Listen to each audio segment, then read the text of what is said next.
আসসালামু আলাইকুম, আমি কানিজ ফাতেমা অর্দা এবং আমাদের টাইপ 2 হচ্ছে নিত্য নর ও নারীবাচক শব্দ।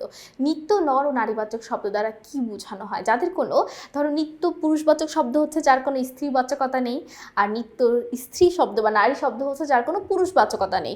অর্থাৎ যেটা নিত্য পুরুষ বা নরবাচক হবে সেটা শুধুমাত্র ছেলেদের ক্ষেত্রেই হবে, এদের কোনো ফিমেল ভার্সন নেই। মেয়েদের ক্ষেত্রে কী হয় সেটা জানা নেই। আর নিত্য স্ত্রীটা আবার পুরুষ ভার্সন নেই। ঠিক আছে, আমরা এমসিকিউগুলো সমাধান করলে আরও বেশি ক্লিয়ার হয়ে যেতে পারবো। নিচের কোনটি নিত্য নরবাচক শব্দ? কৃতদার, ছেলে, নেতা নাকি বাবা? অবশ্যই কৃতদার, কারণ ছেলের স্ত্রীবাচক শব্দ আছে মেয়ে, নেতা, নেত্রী, বাবা, মা সবগুলোর কিন্তু একটা ফিমেল ভার্সন আছে। কিন্তু কৃতদার অর্থাৎ যার বিয়ে হয়নি, একটা হচ্ছে কৃতদার, একটা অকৃতদার। ঠিক আছে, ব্যাচেলারকে বোঝানো হয়, সেটার কিন্তু কোনোই আমাদের কি নেই, স্ত্রীবাচকতা নেই। নিচের কোনটিতে নিত্য নারীবাচক শব্দ?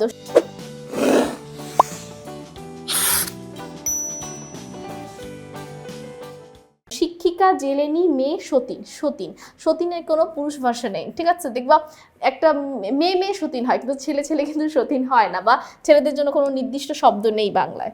স্ত্রীবাচক শব্দ কোনটি? সৎমা, বুদ্ধিমতী, দায়, ঘোষ যায়। এটা উত্তরটা হবে বুদ্ধিমতী। বাকি সবগুলোই নিত্য। নিম্নের কোন শব্দটি স্ত্রীবাচক শব্দ হয় না? বেয়াই, সাহেব, কৃতদার, সঙ্গী। আমরা একটু আগে জেনে এসেছি কৃতদার। কোনটিতে স্ত্রীবাচক শব্দ রয়েছে? চাকর, কবিরাজ, মর্দ নাকি শ্রীমতী? দেখো এখানে কিন্তু উত্তরটা কি হবে? শ্রীমতী। বাকিগুলো কিন্তু পুরুষবাচক। খুবই সহজ ছিল, বললাম না? তো অসংখ্য ধন্যবাদ সবাইকে পরবর্তী করার জন্য। পরবর্তী পর্বে আমন্ত্রণ রইল। আমি কানিজ ফাতেমা অর্দা এখানেই শেষ করছি। আসসালামু আলাইকুম, আল্লাহ হাফেজ।